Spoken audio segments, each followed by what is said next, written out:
வணக்கம். வாங்க இன்றைக்கி வீடியோவில் என்ன பார்க்க போகிறோன்னா வாதநாராயணன் கீரை சட்னி தாங்க. முடக்கு வாதத்துக்கு ரொம்ப ரொம்ப நல்லது.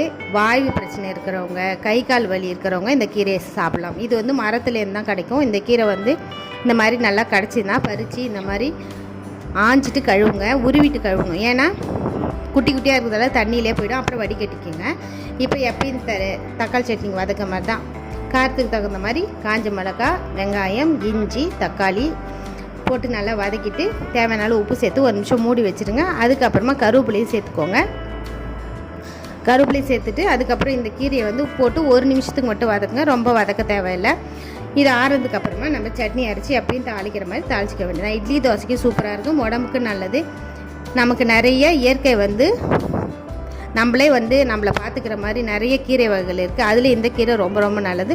பிடிச்சிருந்தா லைக் பண்ணுங்கள், ஷேர் பண்ணுங்கள், கமெண்ட் பண்ணுங்கள், மறக்காமல் சப்ஸ்கிரைப் பண்ணுங்கள்.